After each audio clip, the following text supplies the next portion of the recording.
بسم اللہ الرحمن الرحیم۔ حضرت یوسف علیہ الصلاۃ والسلام بڑے حسین و جمیل تھے۔ آپ کی عمر شریف 11 سال کی ہوئی تو آپ نے ایک خواب دیکھا کہ آسمان سے 11 ستارے اترے ہیں اور ان کے ساتھ سورج اور چاند بھی ہے۔ ان سب نے آپ کو سجدہ کیا ہے۔ آپ نے اپنا یہ خواب اپنے والد ماجد حضرت یعقوب علیہ الصلاۃ والسلام سے بیان کیا تو یعقوب علیہ الصلاۃ والسلام اس خواب کی تعبیر سمجھ گئے کہ میرا یوسف شرف نبوت سے سرفراز کیا جائے گا اور اس کی 11 بائی اس کے مطیع ہوں گے۔ حضرت یعقوب علیہ الصلاۃ والسلام کو حضرت یوسف سے بڑی محبت تھی۔ اس محبت کے باعث برادران یوسف کے دلوں میں حضرت یوسف علیہ الصلاۃ والسلام کے خلاف جذبات تھے۔ حضرت یعقوب علیہ الصلاۃ والسلام کو اس ساری حالت کا علم تھا، اس لیے حضرت یعقوب علیہ الصلاۃ والسلام نے یوسف علیہ الصلاۃ والسلام سے فرمایا، بیٹا یہ خواب اپنے بھائیوں سے مت بیان کرنا تاکہ وہ تیرے ساتھ کوئی چال نہ چلے۔ اس دن سے حضرت یعقوب علیہ الصلاۃ والسلام یوسف سے اور بھی زیادہ محبت کرنے لگے۔ برادران یوسف پر یہ بات بڑی ناگوار گزری اور انہوں نے باہم مل کر یہ مشورہ کیا کہ کوئی ایسی ترکیب کرے کہ والد صاحب کو ہماری طرف زیادہ التفات ہو جائے۔ اس مجلس سے مشورہ میں شیطان بھی شریک ہوا اور اس نے یوسف علیہ الصلاۃ والسلام کے قتل کا مشورہ دیا اور یہ پایا کہ یوسف کو کسی بہانے جنگل میں لے جا کر کسی گہرے کنویں میں پھینک دیا جائے۔ چنانچہ برادران یوسف اکٹھے ہو کر حضرت یعقوب علیہ الصلاۃ والسلام کے پاس حاضر ہوئے اور کہا، ابا جان، یہ کیا بات ہے کہ آپ یوسف کو ہمارے ساتھ نہیں رہنے دیتے اور ہمارا اعتبار نہیں کرتے؟ ہم تو اس کے خیر خواہ ہیں، کل اسے ہمارے ساتھ تفریح کے لیے بھیج دیجیے، پھر آ کر ہم واپس آ جائیں گے اور آپ کوئی فکر نہ کیجیے، وہ ہماری حفاظت میں رہے گا۔ حضرت یعقوب علیہ الصلاۃ والسلام نے فرمایا، مجھے اعتبار نہیں، اگر تم اسے لے گئے تو ڈرتا ہوں کہ تمہاری غفلت سے کوئی بھیڑیا اسے کھا لے۔ وہ بولے، واہ ابا جان، ہمارے ہوتے ہوئے اگر کوئی بھیڑیا اسے کھا لے تو پھر ہم کسی مصرف کے نہیں، آپ گھبرائے نہیں اور اسے ضرور ہمارے ساتھ بھیج دیجیے۔ چنانچہ ان کے مجبور کرنے پر یعقوب علیہ الصلاۃ والسلام نے یوسف کو ان کے ساتھ بھیج دیا اور حضرت ابراہیم علیہ الصلاۃ والسلام کی قمیص مبارک جو جنت کی بنی ہوئی تھی، جس وقت کہ ابراہیم علیہ الصلاۃ والسلام کے کپڑے اتار کر آپ کو آگ میں ڈالا گیا تھا، جبرائیل علیہ الصلاۃ والسلام نے وہ قمیص آپ کو پہنائی تھی۔ وہ قمیص حضرت ابراہیم علیہ الصلاۃ والسلام سے حضرت اسحاق علیہ السلام اور ان سے ان کے فرزند حضرت یعقوب علیہ الصلاۃ والسلام کو پہنچی تھی۔ وہ قمیص حضرت یعقوب علیہ الصلاۃ والسلام نے تعویذ بنا کر حضرت یوسف علیہ الصلاۃ والسلام کے گلے میں ڈال دی۔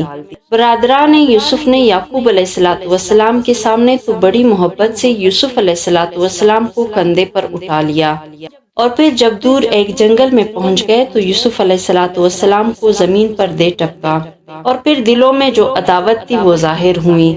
جس کی طرف جاتے تھے وہ مارتا تھا اور وہ خواب جو انہوں نے کسی طرح سن پایا تھا بیان کر کے تھانے دیتے تھے اور کہتے تھے کہ یہ تعبیر ہے تمہارے خواب کی۔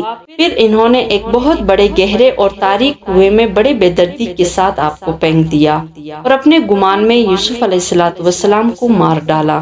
حضرت یوسف علیہ الصلاۃ والسلام کو جب ان کے بھائیوں نے ایک بہت بڑے گہرے کنویں میں پھینکا تو جبریل امین کو حکم الہی ہوا کہ اے جبریل، سدرۃ المنتہا سے اسی وقت پرواز کرو اور یوسف کو کنویں کے تہہ تک پہنچنے سے پہلے اپنے پروں پر اسے اٹھا لو اور بڑے آرام سے ان پتھر پر جو کنویں میں ایک طرف رکھا ہے بٹھا دو۔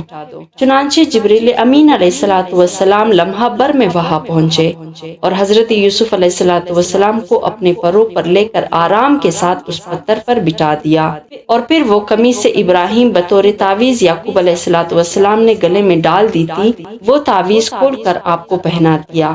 اس سے اندھیرے کنویں میں روشنی پیدا ہو گئی۔ برادران یوسف نے حضرت یوسف علیہ الصلاۃ والسلام کی قمیص مبارک جو کنویں میں پھینکنے کے وقت ان کے بدن سے انہوں نے اتاری تھی، اس کو ایک بکری کے خون میں رنگ کر ساتھ لے لیا اور واپس آئے، اور جب مکان کے قریب پہنچے تو رونا شروع کر دیا۔ حضرت یعقوب علیہ الصلوۃ والسلام نے ان کو اس حال میں دیکھا تو پوچھا، میرے فرزندوں کیا ہوا، اور یہ تو بتاؤ کہ یوسف کہاں ہے؟ وہ روتے ہوئے بولے، ابا جان، ہم آپس میں ایک دوسرے سے دوڑ کر رہے تھے کہ کون آگے نکل جاتا ہے۔ اس دوڑ میں ہم سب بہت دور نکل گئے اور یوسف کو ہم اپنے اسباب کے پاس چھوڑ گئے تھے۔ وہ اکیلا رہ گیا اور ایک بھیڑیا موقع پا کر اسے کھا گیا۔ یہ اس کی خونالود قمیص ہے۔ ابا جان، آپ ہمارا یقین تو نہ کریں گے، مگر بات دراصل یہی ہے۔ حضرت یعقوب علیہ الصلوۃ والسلام نے فرمایا، بیٹو، تمہارے دلوں نے یہ ایک بات گڑھی ہے۔ اچھا، میں تو اب صبر کروں گا اور اللہ ہی سے اس بات میں فیصلہ چاہوں گا۔ حضرت یوسف علیہ الصلوۃ والسلام کو ان کے بھائیوں نے جنگل کے ایک تاریک کنویں میں پھینک دیا، اور یہ سمجھ کر کہ ہم نے یوسف کو مار ڈالا ہے واپس چلے آئے، مگر اللہ تعالیٰ نے حضرت یوسف علیہ الصلوۃ والسلام کو کنویں میں محفوظ رکھا۔ 3 دن تک آپ اس کنویں میں رہیں۔ یہ کنواں جنگل میں آبادی سے بہت دور تھا اور اس کا پانی بے حد بھاری تھا، مگر یوسف علیہ الصلوۃ والسلام کی برکت سے اس کا پانی میٹھا ہو گیا۔ ایک روز وہاں سے ایک قافلہ گزرا۔ یہ قافلہ مدین سے مصر کی طرف جا رہا تھا۔ یہ قافلے والے اس کنویں کے قریب اترے تو انہوں نے اس کنویں پر ایک آدمی بھیجا تاکہ وہ اس سے پانی کھینچ کر لائے۔ اس نے کنویں میں اپنا ڈول ڈالا تو یوسف علیہ الصلوۃ والسلام نے وہ ڈول پکڑ لیا اور اس میں لٹک گئے۔ اس شخص نے ڈول کھینچا تو یوسف علیہ الصلوۃ والسلام باہر تشریف لے آئے۔ اس نے جو آپ کا حسن و جمال دیکھا تو نہایت خوشی میں آ کر اپنے ساتھیوں کو مجدہ سنایا کہ یہ دیکھو، کنویں سے ایک خوبصورت لڑکا نکلا ہے۔ حضرت یوسف علیہ الصلوۃ والسلام کے بھائی جو جنگل میں اپنی بکریاں چراتے تھے، وہ دیکھ بھال رکھتے تھے۔ آج جو انہوں نے یوسف علیہ الصلوۃ والسلام کو کنویں میں نہ دیکھا تو انہیں تلاش ہوئی، اور قافلہ میں پہنچے۔ وہاں انہوں نے یوسف کو دیکھا تو سالار قافلہ سے کہا کہ یہ غلام ہے، ہمارے پاس سے بھاگ آیا ہے، کسی کام کا نہیں، نافرمان ہے۔ اگر خریدو تو ہم اسے سستا بیچ دیں گے، پھر اسے کہیں اتنے دور لے جانا کہ اس کی خبر بھی ہمارے سننے میں نہ آئے۔ یوسف علیہ الصلوۃ والسلام ان کے خوف سے خاموش رہے، اور پھر آپ کے بھائیوں نے آپ کو قافلہ والوں کے ہاتھ چند چھوٹے داموں پر بیچ دیا، اور قافلے والے آپ کو خرید کر اپنے ساتھ مصر لے گئے۔ اور جب یوسف علیہ الصلوۃ والسلام کی مصر تشریف لانے کی خبر مشہور ہوئی تو صدہا آدمی صبح ہی صبح سالار قافلہ کے مکان پر جمع ہو گئے۔ سالار قافلہ مکان کی چھت پر چڑھ کر بولا، لوگو، تم یہاں کیوں آئے ہو؟ وہ بولے، آپ کے ساتھ جو کنانی غلام ہے، ہم اس کی زیارت کے لیے آئے ہیں۔ سالار قافلہ نے کہا، اچھا، جو شخص اس کی زیارت کرنا چاہے وہ ایک اشرفی منہ دکھائی دے۔ سب نے اس شرط کو منظور کر لیا اور دروازہ کھولنے کی درخواست کی۔ سالار قافلہ نے دروازہ کھولا اور مکان کے صحن میں حضرت یوسف علیہ الصلوۃ والسلام کو ایک کرسی پر بٹھا دیا۔ ہر شخص ایک ایک اشرفی حضرت یوسف کے پیروں میں ڈال کر آپ کی زیارت کرتا تھا۔ اسی طرح 2 دن میں سالار قافلہ کے پاس ہزاروں اشرفیاں جمع ہو گئیں۔ پھر تیسرے دن اس نے منادی کرا دی کہ جو شخص کنانی غلام کی خریدنے کا ارادہ رکھتا ہو وہ آج مصر کے بازار میں چلا آئے۔ یہ منادی سن کر ہر ایک شخص آپ کی خریداری پر آمادہ ہو گیا اور سارا مصر آپ کو دیکھنے آیا، یہاں تک کہ پردہ والی عورتیں اور عبادت گزار بڈھے اور سارے گوشہ نشین بھی آپ کی زیارت کی مشتاق ہو کر مصر کی بازار میں آ گئے، اور خود عزیز مصر بھی شاہی خزانے نے ساتھ لے کر خریدار یوسف بن کر آ گیا۔ ایک عورت جس کا نام فارغہ تھا اور مصر کی ایک رئیس زادی تھی، وہ متعدد خچر مال و دولت کے ساتھ لے کر حضرت یوسف کو خریدنے کے لیے آئی۔ جب اس کی نظر یک بیک حضرت یوسف علیہ الصلوۃ والسلام پر پڑی، آنکھیں اس کی چندیا گئیں اور بے خود ہو کر بولی کہ اے یوسف، آپ کون ہیں؟ آپ کا حسن و جمال دیکھ کر میری تو عقل قائم نہیں رہی۔ میں جتنا مال و دولت آپ کو خریدنے کے لیے لائی ہوں، اب آپ کو دیکھ کر مجھے معلوم ہوا کہ یہ ساری دولت تو آپ کی ایک پیر کی بھی قیمت نہیں، لیکن یہ تو بتائے کہ آپ کو بنایا کس نے ہے؟ حضرت یوسف علیہ الصلوۃ والسلام نے فرمایا، میں اپنے خدا کا بندہ ہوں، اسی نے مجھے بنایا ہے اور اسی نے میری صورت ایسی حسین بنائی ہے۔ یہ بات سن کر وہ عورت بولی کہ اے یوسف، میں ایمان لائی اس ذات پر جس نے تیرے جیسے حسین کو پیدا فرمایا۔ جب آپ اس کی مخلوق ہو کر اس قدر حسین ہیں تو خالق کے حسن و جمال کی کیا شان ہوگی۔ یہ کہہ کر اس عورت نے سارا مال اللہ کی راہ میں غریبوں مسکینوں کو دے دیا اور سب کچھ چھوڑ کر محبوب حقیقی کی تلاش میں لگ گئی۔ اس زمانے میں مصر کا بادشاہ عیان ابن ولید تھا اور اس نے اپنے عینان سلطنت قطفیر مصری کے اقتدار میں دے رکھی تھی۔ تمام خزائن اسی کے تحت اور تصرف میں تھے۔ اس کو عزیز مصر کہتے تھے اور وہ بادشاہ کا وزیر اعظم تھا۔ جب حضرت یوسف علیہ السلام مصر کے بازار میں بیچنے کے لیے لائے گئے تو ہر شخص کے دل میں آپ کی طلب پیدا ہوئی اور خریداروں نے قیمت بڑھانا شروع کی تاکہ کہ آپ کے وزن کے برابر سونا اور اتنی ہی چاندی، اتنی ہی مشک اور اتنا ہی حریر قیمت مقرر ہوئی۔ آپ کا وزن 400 رطل تھا اور عمر شریف اس وقت 13 سال کی تھی۔ عزیز مصر نے اس قیمت پر آپ کو خرید لیا اور اپنے گھر لے آیا اور دوسرے خریدار اس کے مقابلے میں خاموش ہو گئے۔ زلیخا بڑی حسین عورت تھی اور شاہ مغرب تیموس کی بیٹی تھی۔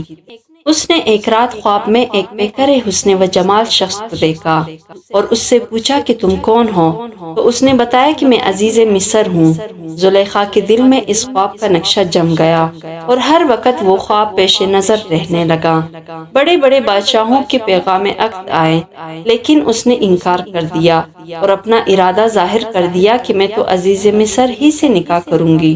چنانچہ شاہ تیموس نے اپنی بیٹی زلیخا کا نکاح عزیز مصر سے کر دیا۔ زلیخا نے جب عزیز مصر کو دیکھا تو یہ دیکھ کر حیران رہ گئی کہ یہ وہ نہیں جسے خواب میں دیکھا تھا۔ حتیٰ کہ عزیز مصر نے مصر کے بازار میں بکتے ہوئے حضرت یوسف علیہ السلام کو خریدا اور انہیں گھر لایا۔ زلیخا نے جب حضرت یوسف علیہ السلام کو دیکھا تو خواب کی نقشہ کے مطابق پایا اور وہ حضرت یوسف علیہ السلام کی محبت میں دارفتہ ہو گئی۔ اور پھر اس نے ایک محل بنوایا جس کے اندر 7 کمرے تھے اور اس محل کو خوب مزین کیا اور خود بھی آراستہ ہو کر کسی بہانے حضرت یوسف کو اس محل میں لے گئی اور پہلے کمرے میں داخل ہوتے ہی اس کمرے کا دروازہ بند کر لیا۔ پھر دوسرے کمرے میں لے گئی اور اس کا دروازہ بھی بند کر دیا۔ پھر تیسرے میں، پھر چوتھے میں، حتیٰ کہ سب کمروں کے دروازہ بند کرتے ہوئے 7ویں کمرے میں حضرت یوسف علیہ السلام کو لے گئی اور وہ وہاں جا کر حضرت یوسف علیہ السلام سے قباحت کی طلبگار ہوئی۔ حضرت یوسف علیہ السلام یہ صورتحال دیکھ کر حیران رہ گئے۔ اس وقت اس کمرے کی چھت پھٹی اور یوسف علیہ السلام نے دیکھا کہ حضرت یعقوب علیہ السلام اپنی انگلی مبارک دانتوں میں دبائے ارشاد فرما رہے کہ بیٹا خبردار کوئی برا خیال تک نہ آنے پائے۔ حضرت یوسف علیہ السلام نے زلیخا سے فرمایا اللہ سے ڈر اور اس محل سرور کو محل حزن میں نہ بنا اور میرے در پہ نہ ہو۔ زلیخا نے نہ مانا اور بے حد در پہ آزار ہو گئی۔ حضرت یوسف نے جب یہ صورتحال دیکھی تو آپ وہاں سے بھاگے، زلیخا بھی پیچھے بھاگی۔ حضرت یوسف علیہ السلام نے بھاگتے ہوئے جس کمرے کا بھی رخ کیا اس کمرے کے دروازے کا قفل خود بخود کھلتا گیا۔ زلیخا نے پیچھا کرتے ہوئے آپ کا کرتا مبارک پیچھے سے پکڑ کر آپ کو کھینچا کہ آپ نکلنے نہ پائے، مگر آپ غالب آئے اور باہر نکل آئے۔ اس کشمکش کے وقت باہر کے دروازے پر عزیز مصر کھڑا تھا۔ اس نے دونوں کو دوڑتے ہوئے دیکھ لیا تو زلیخا نے اپنے برات ظاہر کرنے اور یوسف کو خائف کرنے کے لیے ہیلا تراشا اور اپنے خاوند سے کہنے لگی کہ جو تیری بیوی سے برائی کے ساتھ پیش آئے اس کی کیا سزا ہے، اسے قید کر دو یا کوئی اور تکلیف دہ سزا دو۔ حضرت یوسف علیہ السلام نے فرمایا یہ غلط کہتی ہیں، واقعہ اس کی برعکس ہے، اسلانا تو یہ خود چاہتی تھی اور میرا نام لگاتی ہیں۔ عزیز مصر نے کہا اس بات کا ثبوت کیا ہے؟ اس کمرے میں زلیخا کے ماموں کا ایک شیرخوار بچہ جس کی 3 ماہ کی عمر تھی۔ یوسف علیہ السلام نے فرمایا اس بچے سے پوچھ لو۔ عزیز مصر نے کہا اس 3 مہینے کے بچے سے کیا پوچھوں اور یہ کیا بتائے گا؟ یوسف علیہ السلام نے فرمایا خدا تعالیٰ اسے بولنے کی طاقت دینے اور میرے سچائی ظاہر کرنے پر قادر ہے۔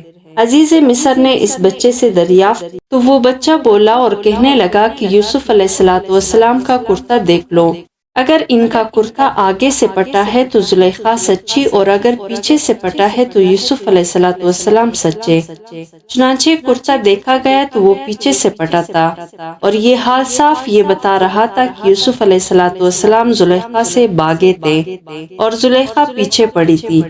عزیز مصر نے یہ حقیقت دیکھ کر جان لیا کہ یوسف علیہ السلام سچے ہیں۔ زلیخا حضرت یوسف علیہ السلام کی محبت میں کچھ ایسے درآفتہ ہوئی کہ اسے اپنا ہوش نہ رہا، اور اس کی اس محبت کی چرچے سارے مصر میں ہونے لگے، اور شریف گھرانے کی عورتیں کہنے لگی کہ زلیخا کو تو اپنے ننگ و ناموس اور پردے اور عفت کا لحاظ بھی نہ رہا، اور وہ ایک نوجوان کا دل لبانے لگی ہیں۔ زلیخا نے جب اپنے متعلق یہ باتیں سنی تو اس نے ایک دعوت کا انتظام کیا جس میں مصر کی شریف گھرانوں کی 40 عورتیں بلائیں۔ ان عورتوں میں وہ عورتیں بھی تھیں جو زلیخا کے متعلق باتیں کرتی تھی اور اسے ملامت کرتی تھی۔ زلیخا نے ان کے لیے مسندیں تیار کی اور انہیں بڑی عزت و احترام کے ساتھ بٹھایا، اور ان کے سامنے دسترخوان بچھائے جن پر قسم قسم کے کھانے اور میوے چنے، اور پھر ہر عورت کو ایک ایک چھری بھی دی تاکہ وہ اس سے گوشت کاٹے اور میوے چیرے، اور پھر حضرت یوسف علیہ السلام کو عمدہ لباس پہنا کر ان سے کہا کہ آپ ذرا ان عورتوں کے سامنے آ کر ان کو اپنا حسن و جمال دکھا دے۔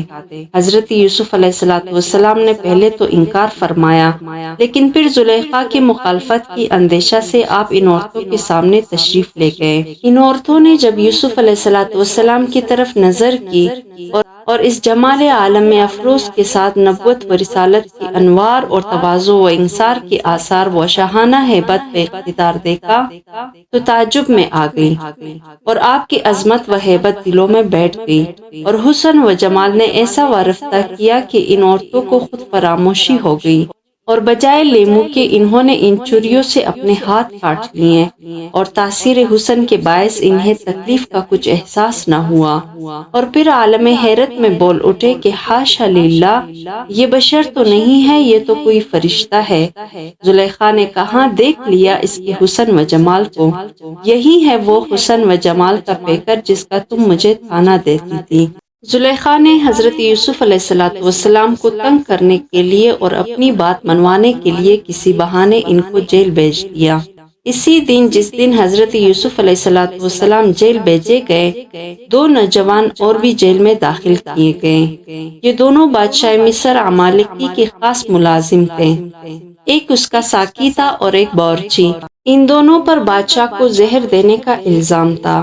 حضرت یوسف علیہ السلام نے جیل میں اپنے علم و فضل کا اظہار شروع فرما دیا اور توحید کی تبلیغ شروع فرما دی، اور آپ نے یہ بھی ظاہر فرمایا کہ میں خوابوں کی تعبیر بھی خوب سمجھتا ہوں۔ چنانچہ وہ 2 نوجوان جو آپ کے ساتھ ہی جیل میں داخل کیے گئے تھے کہنے لگے، ہم نے آج رات کو خواب دیکھے ہیں، ان کی تعبیر بتائیں۔ ساقی نے کہا، میں نے دیکھا ہے کہ میں ایک باغ میں ہوں اور انگور کی خوشیں میرے ہاتھ میں ہے اور میں ان خوشوں سے شراب نچوڑتا ہوں۔ باورچی نے کہا، میں نے دیکھا ہے کہ میرے سر پر کچھ روٹیاں ہیں جن میں سے پرندے کھا رہے ہیں، فرمائے ان کی کیا تعبیر ہے؟ حضرت یوسف علیہ السلام نے فرمایا، اے ساقی، تو اپنے عہدے پر بحال کیا جائے گا اور حسب سابق اپنے بادشاہ کو شراب پلائے گا، اور اے باورچی، تجھے سولی دیا جائے گا اور پرندے تیرا سر کھائیں گے۔ چنانچہ وہی ہوا جو حضرت یوسف علیہ السلام نے فرمایا تھا۔ ساقی پر الزام ثابت نہ ہو سکا اور وہ اپنے عہدے پر بحال ہو گیا، اور باورچی مجرم ثابت ہوا اور اسے سولی دیا گیا۔ مصر کے بادشاہ عیان بن ولید عمالقی نے ایک رات خواب دیکھا کہ 7 فربہ گائیں ہیں جنہیں 7 دبلی گائیں کھا رہی ہیں، اور 7 ہری بالیں ہیں جنہیں 7 سوکھی بالیں کھا رہی ہیں۔ بادشاہ کو اس خواب سے بڑی پریشانی ہوئی اور بڑے بڑے ساحروں اور کاہنوں سے اس خواب کی تعبیر پوچھی، مگر کوئی بھی اس کی تعبیر بیان نہ کر سکا۔ بادشاہ کا ساقی جو جیل میں رہ چکا تھا، وہ یوسف علیہ السلام کے فرمانے کے مطابق اپنے عہدے پر بحال ہو چکا تھا۔ بادشاہ سے کہنے لگا کہ جیل میں ایک عالم ہے جو خواب کی تعبیر بتانے میں یکتا ہے۔ بادشاہ نے کہا، تو تم اس کے پاس جا کر میرا خواب بیان کرو اور اس سے تعبیر پوچھ کر آؤ۔ چنانچہ وہ ساقی جیل میں حضرت یوسف کے پاس آیا اور حضرت یوسف علیہ السلام سے سے عرض کرنے لگا، اے یوسف، ہمارے بادشاہ نے یہ خواب دیکھا ہے، اس کی تعبیر کیا ہے؟ اس کی تعبیر یہ ہے کہ تم 7 برس لگاتار کھیتی کرو گے اور غلہ خوب ہوگا۔ 7 موٹی گائیں اور 7 ہری بالوں کا اسی طرف اشارہ ہے، اور پھر اس کے بعد 7 برس بڑے سخت اور قحط آئے گی۔ ان سالوں میں تم پہلے 7 سالوں کا جمع کردہ غلہ کھا جاؤ گے۔ 7 دبلی گائے اور خشک بالوں کا اشارہ اسی طرف ہے۔ پھر اس کے بعد ایک برس ایسا آئے گا جس میں خوشحالی کا دور ہوگا اور زمین سرسبز ہوگی اور درخت خوب پھلیں گے۔ ساقی نے یہ تعبیر جب بادشاہ کو سنائی تو بادشاہ اس تعبیر کو سن کر مطمئن ہو گیا اور جان گیا کہ تعبیر یہی ہو سکتی ہے، اور اس کو شوق پیدا ہوا کہ یہ تعبیر یوسف علیہ السلام کی اپنی زبان سے سنے۔ اس لیے اس نے حضرت یوسف علیہ السلام کو بلا بھیجا۔ چنانچہ حضرت یوسف علیہ السلام کے پاس بادشاہ کا قاصد پہنچا اور اس نے کہا کہ بادشاہ آپ کو بلاتا ہے۔ تو آپ نے اس قاصد سے فرمایا، پہلے تم بادشاہ کو جا کر میرا پیغام دو کہ میرے معاملے کی تحقیق کرے اور دیکھ لے کہ مجھے بلا وجہ جیل میں کیوں بھیج دیا گیا ہے۔ قاصد یہ پیغام لے کر بادشاہ کے پاس پہنچا تو بادشاہ نے سارا قصہ معلوم کر کے عورتوں کو جمع کیا اور زلیخا کو بھی بلایا اور ان سب سے یوسف علیہ السلام کے متعلق پوچھا تو سب نے متفقہ طور پر کہا کہ حاشا للہ، ہم نے یوسف میں کوئی برائی نہیں پائی، اور زلیخا کو بھی یہ کہنا پڑا کہ اصلی بات کھل گئی اور واقعی میرا ہی قصور تھا اور وہ بالکل سچا ہے۔ اس کے بعد بادشاہ کے حکم سے بڑی عزت و احترام کے ساتھ حضرت یوسف علیہ السلام جیل سے رہا کر دیے گئے۔ حضرت یوسف علیہ السلام جب جیل سے بڑی عزت و احترام کے ساتھ رہا کیے گئے تو بادشاہ مصر ریان ابن ولید نے آپ کو بڑے ادب و احترام کے ساتھ اپنے ساتھ تخت پر بٹھایا اور پھر اپنا خواب جو اس نے دیکھا تھا حضرت یوسف سے خود بیان کیا، اور اس کی تعبیر حضرت یوسف علیہ السلام کی زبان حق کے ترجمان سے اس نے سنی۔ حضرت یوسف علیہ السلام نے پہلے تو بادشاہ کا دیکھا ہوا خواب مفصل بیان فرمایا اور پھر تفصیل سے اس کی تعبیر بیان فرمائی۔ بادشاہ یہ دیکھ کر حیران ہوا اور کہا کہ خواب تو عجیب ہی تھا، مگر اس سے بھی عجیب تر آپ کا بیان کر دینا ہے۔ پھر تعبیر سن کر بادشاہ نے حضرت یوسف علیہ السلام سے مشورہ طلب کیا تو آپ نے فرمایا کہ اب لازم ہے کہ غلہ جمع کیا جائے اور ان فراخی کے سالوں میں کثرت سے کاشت کی جائے اور غلہ ماں بالوں کی محفوظ رکھا جائے اور رعایا کی پیداوار میں سے خمس لیا جائے۔ اس سے جو جمع ہوگا وہ مصر اور مصر کی باشندوں کے لیے کافی ہوگا، اور پھر خلق خدا ہر طرف سے تیرے پاس غلہ خریدنے آئے گی اور تیری یہاں اپنے خزائن و اموال جمع ہوں گے جو تجھ سے پہلوں کے لیے جمع نہ ہوئے۔ بادشاہ نے کہا، مگر یہ انتظام کون کرے؟ حضرت یوسف علیہ السلام نے فرمایا کہ تم اپنے تمام خزانے میرے سپرد کر دو۔ بادشاہ نے کہا، بہت اچھا، آپ سے زیادہ مستحق اور کون ہو سکتا ہے، اور اس کو منظور کر لیا اور یوسف علیہ السلام کے زیر تصرف ملک کے سارے خزانے کر دیے۔ اور پھر 1 سال کے بعد بادشاہ نے حضرت یوسف کو بلا کر آپ کی تاجپوشی کی اور تلوار اور مہر آپ کے سامنے پیش کی اور آپ کو طلائی تخت پر بٹھا کر اپنا ملک آپ کے سپرد کر دیا اور عزیز مصر کو معزول کر دیا، اور خود بھی مثل رعایا کے حضرت یوسف علیہ السلام کے تابع ہو گیا۔